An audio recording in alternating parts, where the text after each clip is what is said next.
Avant, je ressemblais à ça. Mais aujourd'hui, je ressemble plus à ça. Maintenant, Allume ton cerveau, mon frère. Allume. que je me suis affichée en 4K sur vos écrans, on peut discuter. Alors, comme vous l'avez vu, il y a 7 à 8 ans, j'étais à mon poids de forme qui est de 65 kg par là. Aujourd'hui, je fais littéralement le double de ce poids-là. D'ailleurs, cette semaine, j'ai perdu 1,5 kg. On va savoir comment, mais tant mieux. Je pense que tout a commencé en toute objectivité avec le décès de mon papa en 2019. Je ne vais pas développer dessus parce que le but, c'est pas de vous prendre en pitié. And that's not the point of the video. Mais je dirais simplement qu'à partir de 2019, j'ai commencé à manger mes émotions, ok, et à faire beaucoup de yo-yo. Au point où chaque année, j'arrivais à prendre 6 à 7 kilos par an. Et j'en suis pas très fière parce que il y a des épreuves de la vie, mais je me dis que à this point, ma belle, t'aurais quand même pu faire quelque chose pour stopper ça, tu vois. Et c'est pas très. Je vais y arriver. Je vais faire cette vidéo. Je vais y aller jusqu'au bout. Si je pleure, je coupe. On n'est pas là pour faire pitié en fait. En début d'année 2025, j'ai commencé un challenge sur les réseaux. Donc le but c'était de perdre 60 kilos et je documentais absolument tous mes jours. Sauf que j'ai arrêté au bout de 3 semaines et demie. Tout simplement parce que premièrement, je me sentais un peu trop vulnérable. En fait, j'avais l'impression de... En fait, je me sentais nue. Je sais pas comment expliquer. Je me sentais nue sur les réseaux parce que je montrais quand même ma vulnérabilité.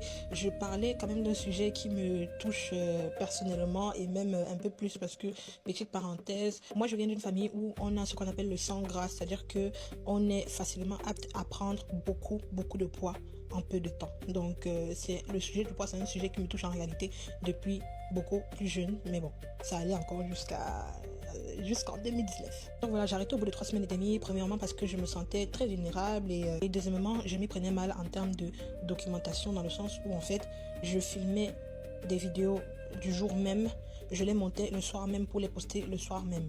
Sauf que qui fait ça en fait, c'est une folie de faire ça. Tu vas t'épuiser à un moment donné. Et c'est ce qui s'est passé. C'est que vraiment, je suis rentrée presque en burn-out. Du coup, voilà, donc toutes les personnes qui me suivaient à l'époque ont simplement constaté ma disparition. J'ai arrêté sans donner de nouvelles et je n'en suis pas vraiment fière. En plus de cela, ironie du sort, c'est que entre début 2025 et aujourd'hui, j'ai repris 9 kilos.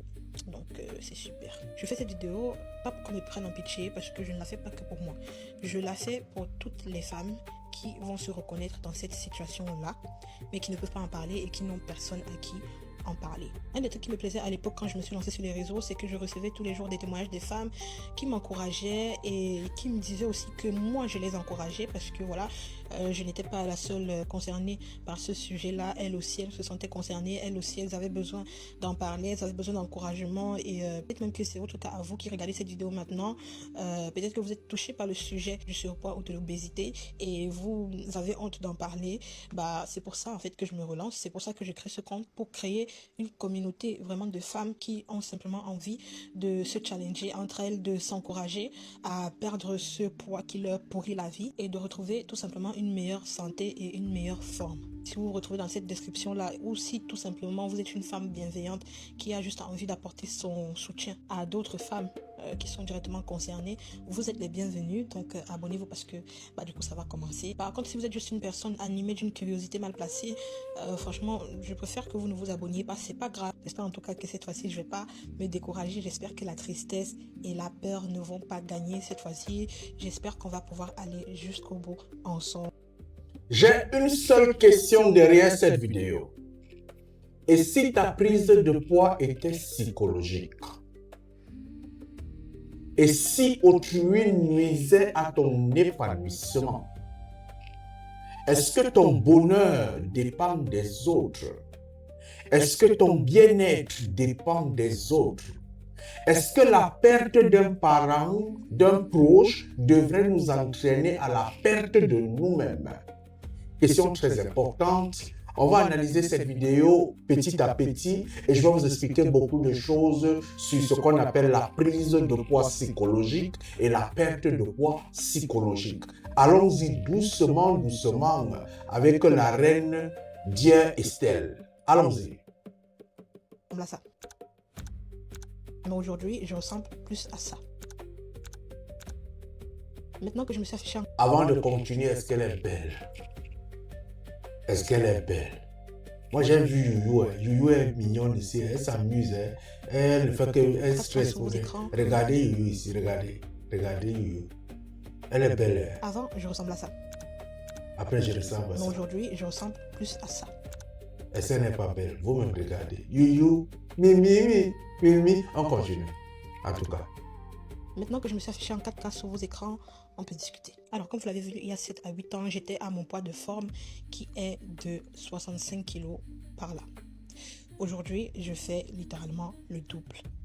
En pitié, and that's not the point of the video. Mais je dirais simplement qu'à partir de 2019, j'ai commencé à manger mes émotions, ok?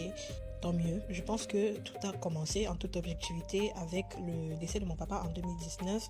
Je ne vais pas développer dessus parce que...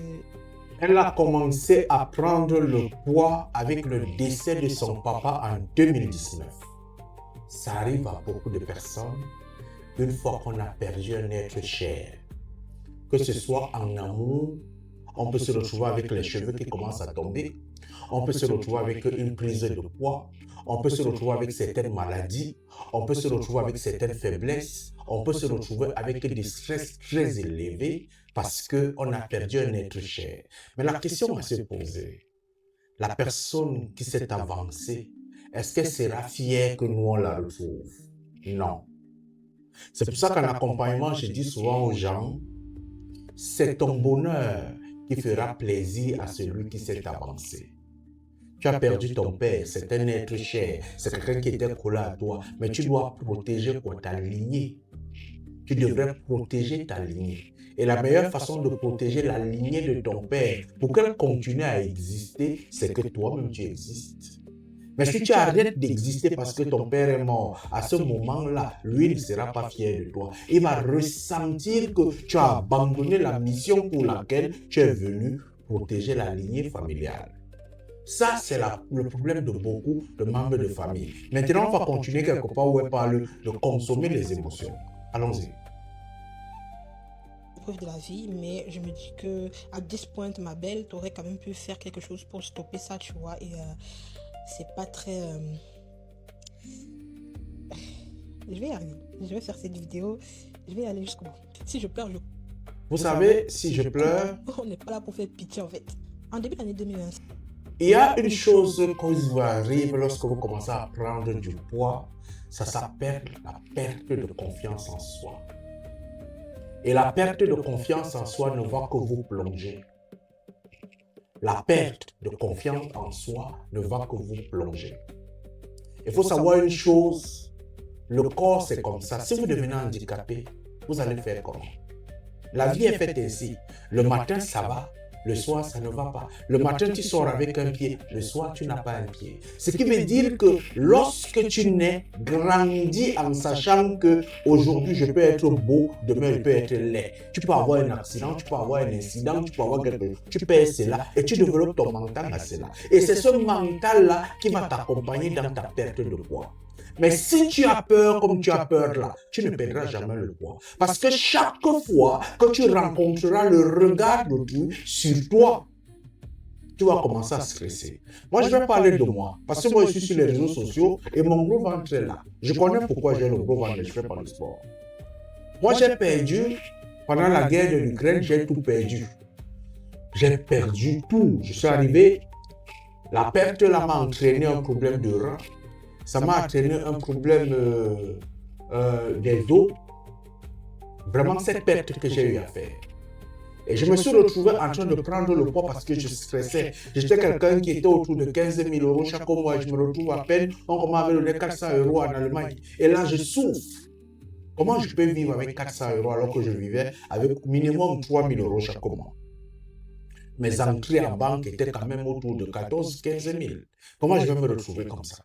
C'est très difficile, mon ventre commence à sortir. Je sais que je consomme mes émotions. Moi, je ne mange pas assez, je ne bois pas assez. Mais je sais personnellement que j'ai ce qu'on appelle la désorganisation hormonale. Mais au moins, j'étais sur les réseaux sociaux. Pour d'autres personnes, ils se cacheraient, ils laisseraient jusqu'ici là pour être visibles. Mais moi, je laisse mon gros ventre, je l'affiche. Pourquoi? Parce que je connais que ce ventre-là est dû à un problème. Et ce problème, c'est ce que je devais résoudre. Toi, tu connais déjà ton problème, mais tu ne veux pas le résoudre. Autrui te nuit. Pense plus à ton père pour te concentrer à lui afin de te soigner, au lieu de t'intéresser au regard des autres. Les autres ne t'amèneront nulle part. Ils ne vont jamais t'aider. Ils ne vont absolument jamais t'aider. À la suite de cette vidéo, je vais vous enseigner, je vais vous amener dans quelque chose. Alors nous écoutons là encore quelque part. Pas comment expliquer, je me sentais nue sur les réseaux parce que je montrais quand même ma vulnérabilité. Je me sentais nul sur les réseaux. Tu passes le temps à regarder ce qu'autrui pense de toi. Si autrui pense ainsi de toi, tu connais ce qu'autrui a. Toi, tu es en prise de poids. Il y a autrui qui est là que Dagobert ne se lève pas, Cocorico sent mauvais. Chacun a sa part de problème. Et comment gérer cela? Il faut savoir que si toi tu as ce problème, il y a une autre personne qui a tel autre problème. Parfois un manque de diplôme. Et il faut le savoir, il faut le comprendre, il faut l'accepter. Chacun a sa part de complexe sur terre. Ton complexe t'appartient et ne devrait pas être le complexe de l'autre. Chacun a son complexe. Et il faut le comprendre, il faut l'accepter, il faut vivre avec comme ça. À un certain niveau. Moi, j'aimerais juste derrière cette vidéo parce qu'elle m'a beaucoup interpellé les gens qui sont en prise de poids. Si vous êtes en prise de poids, avant d'y entrer, j'ai compris le travail de la gestion psychologique du poids sur deux personnes de ma famille parce que j'ai expérimenté sur les deux. La première personne est ma grande sœur que je suis directement. Elle a grandi depuis l'enfance. Depuis peut-être ses 11 ans, 12 ans, elle a gonflé. Alors, ça fait peut-être 4 ans où j'ai eu à causer avec elle. Et tu vas te rendre compte qu'il y a une petite blessure du passé. Une petite blessure du passé qui la rongeait. Elle ne se sentait pas exister au milieu de ses frères et de ses sœurs. Et elle va vivre avec vous, elle sourit avec vous, vous la voyez toujours là comme ça. Calme, elle ne parle jamais. Elle consomme ses émotions. Alors, à ce moment, il faudrait un observateur qui est un parent. Il faudrait un accompagnateur qui est peut-être un psychologue. Il faudrait un accompagnateur qui est peut-être un psychiatre pour constater que l'enfant que vous voyez qui prend le poids, vous l'avez fait quelque chose depuis. Et c'est cette chose-là qui est en train de faire gonfler cet enfant. Il y a des gens qui prennent le poids derrière un mouvement. Il y a des gens qui prennent le poids derrière la perte d'un parent. Il y a des gens qui prennent le poids juste parce qu'on lui a dit que tu vois à quoi tu ressembles, tu es laid. Et ça lui fait mal. Ça reste dans son cœur. Si vous commencez donc à consommer ces émotions deviennent un danger contre votre corps. Il y a des enfants qui prennent le poids. Moi, je vois mon fils, il est en train de perdre le poids. J'ai vu mon fils devenir près de 120 kilos. Pourquoi? Je connais exactement. Mais lorsque j'ai apporté ce qu'on appelle la gestion par l'amour, je vois ça en train de se casser seul. Vous pouvez être dans le même cas que Stella qui est devant vous. Mais sachez que perdre le poids vient lorsque c'est un cas psychologique à gérer votre état émotionnel, à vous mettre dans de nouveaux objectifs, à voir la vie plus différemment, à comprendre certaines choses. C'est pour ça que vous avez parfois besoin d'un accompagnement psychologique. Vous n'avez pas besoin d'un diététicien, vous avez besoin d'un psychologue, vous avez besoin d'un psychiatre qui vous accompagne psychologiquement à pouvoir faire ressortir vos émotions. Et lorsque vos émotions sortent, vous retrouvez largement la santé. C'est quelque chose qui est pas compliqué, mais c'est quelque chose qui demande une décision. C'est quelque chose qui demande une prise de conscience. C'est quelque chose qui demande une prise de confiance en soi. Quand tu l'entends parler ici, elle dit à la fin, ceux qui veulent s'abonner, s'abonnent. Attends. Et de retrouver tout simplement une meilleure santé et une meilleure forme. Si vous vous retrouvez dans cette description-là, ou si tout simplement vous êtes une femme bienveillante qui a juste envie d'apporter son soutien à d'autres femmes. Bienveillante. Si tu n'es pas bienveillante, elle ne évolue pas avec toi. Elle a peur des insultes. Mais tu existes, Estelle. Tu existes. Ce monde, on va toujours t'insulter, Estelle. Si on t'insulte pas, c'est que tu n'existes pas. C'est quoi la définition de la vie? La vie, c'est du bon et c'est du mauvais.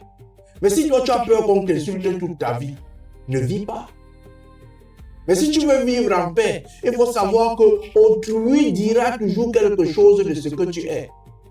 Moi, je suis en train de regarder là maintenant et dire, regarde-moi comment elle est brune là.